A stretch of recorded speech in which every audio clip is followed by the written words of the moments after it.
Tomorrowland is full of interesting secrets and history. Starting out, the scientists decided that vegetables and fruit would be very scarce, land would be very scarce. They came up with this idea of a future of having plants that aren't just aesthetically beautiful but supply food. So we see all kinds of cabbage, kale, strawberries, guava, even fruit trees in the park, especially around the Star Wars area, between the Star Wars area and the rockets.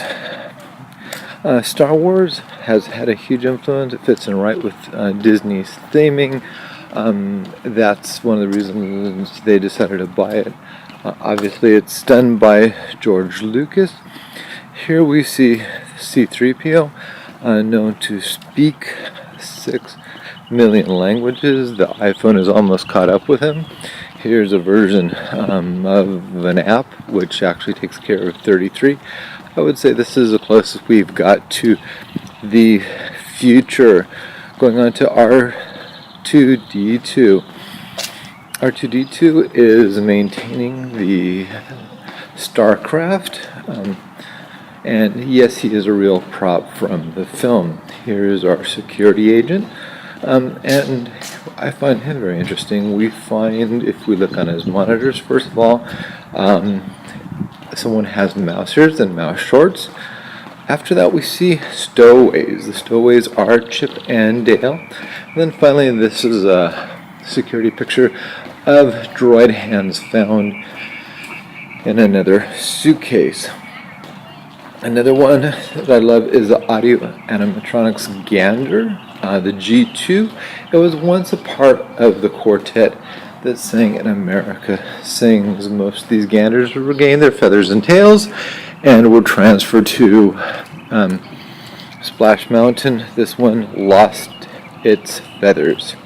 Okay, RX-24. RX-24 is voiced by who else but the same voices, the Vampire Slayer, and also Pee Wee Herman. This is Paul Rubin. It's a scary idea to have him as a pilot. Going on to Monsanto, the mighty apparatus that actually shrank visitors into an atomic size. We still see a vestige of this in the film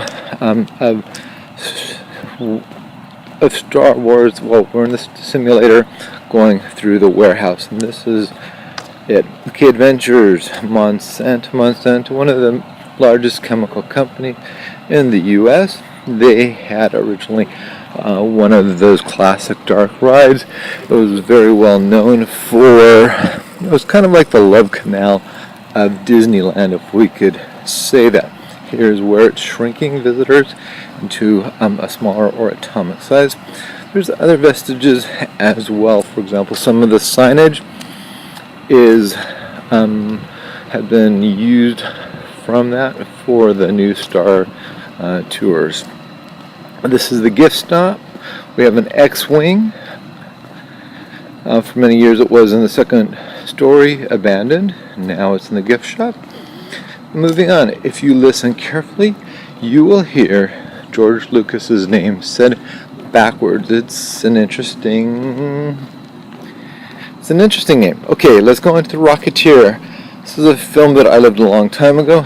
You will also find a vestige of this in one of the popcorn makers in Tomorrowland.